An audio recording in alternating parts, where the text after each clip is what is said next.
Hi, Kim. Hi, Lisa. Thanks so much for being here again tonight. It's wonderful to see you both. So we kind of had some revelations last time when we were talking about the family chronology. So Kim, you had shared that, like Lisa, that you had some young drug use when you were a teen. Mhm. And we kind of were running out of time in the session when that came up. So I wanted to give you a chance to talk a little bit more about about your history with that and anything else you want to talk about in terms of the family chronology with that. Yeah. So I feel like when we left off last time, I had brought up that I was using a lot through high school and into my early 20s. And that my sister was as well, my older sister. And that kind of got me thinking, because we were talking about family chronology, that my dad and my grandpa and a majority of my aunts and uncles on my dad's side have substance abuse disorders, or and with narcotics and with alcohol, um, and it's made me worried, with Lisa and us finding weed in her bag, and like how my family history with substance use may impact her. um it's definitely something I'm really worried about. So Lisa, can you tell me, so we've talked a little bit about how you see the relationships in your family. It's finding out these things about your mom and now about more of your family. How does that impact how you see and how you feel about the roles in the family? I think I think I see my family differently than I did because I didn't realize, it just kind of made sense. It put puzzle pieces together in a way. I didn't know my mom and my aunts were like that. I didn't know that basically I'm following the pattern of my family. Knowing that my mom did what I'm doing now at my age, kind of thing, when she was my age. And I don't know, I feel like it did mean a lot. It's kind of changed my view, but of my family on her side for sure. I thought we were close, but I didn't realize we were so similar. And what do you think about your mother's fear for you? I think it's valid, but at the same time, like, I'm not going that route. I'm only smoking weed, and she mentioned other addictions, and I just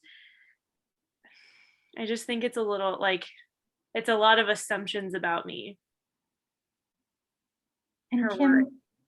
Kim, how do you feel about what Lisa just said?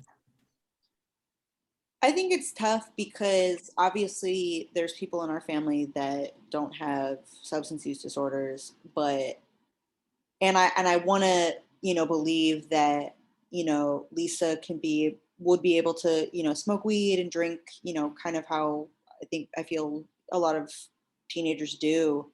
um with that being said, I'm still worried that that could, snowball into using other drugs, because that's what happened to me. I was just smoking weed, drinking, and then started doing ecstasy because that was really big when I was in high school.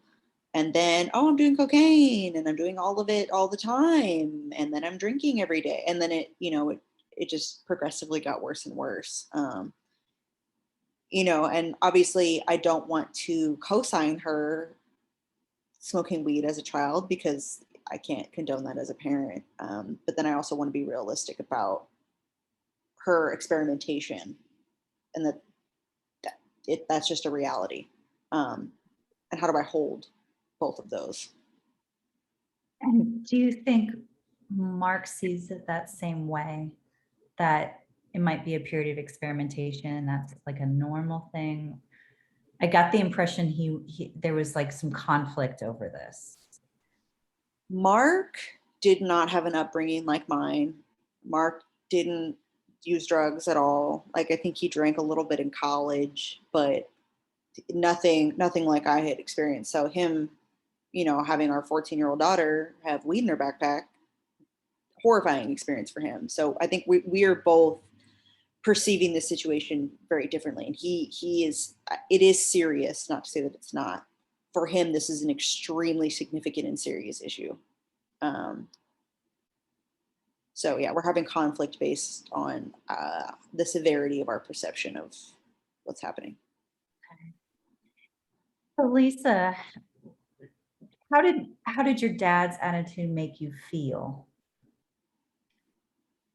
Like he understood my situation, that, you know, I mean, I feel like he overreacted in a way, just thinking that it was gonna, you know, that finding weed in my backpack and a couple other things going on recently, that I was just gonna spiral out of control very quickly. And I just felt like it was very, like, super dramatic, like parents are. Um, and I just felt like it was just, you know, whether he knew mom's passed or not, I feel like he was just expecting the worst out of me by next week.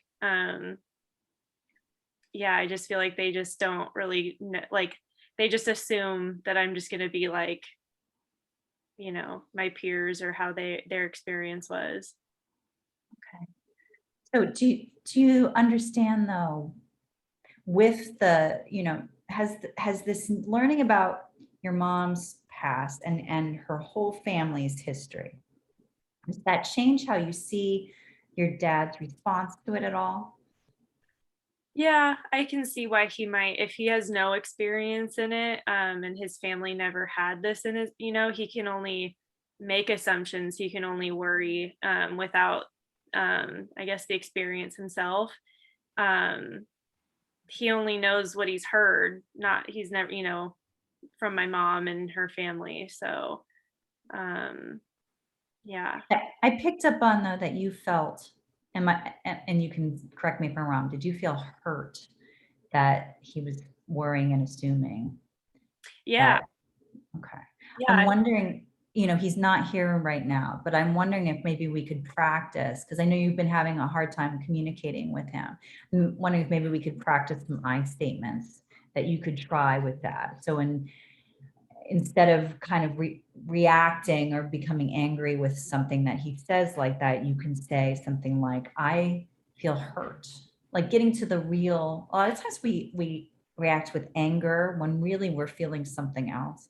So you could say, I feel hurt that you don't trust me or don't believe that I can do well, Dad. Like, do you want to practice something like that, Lisa?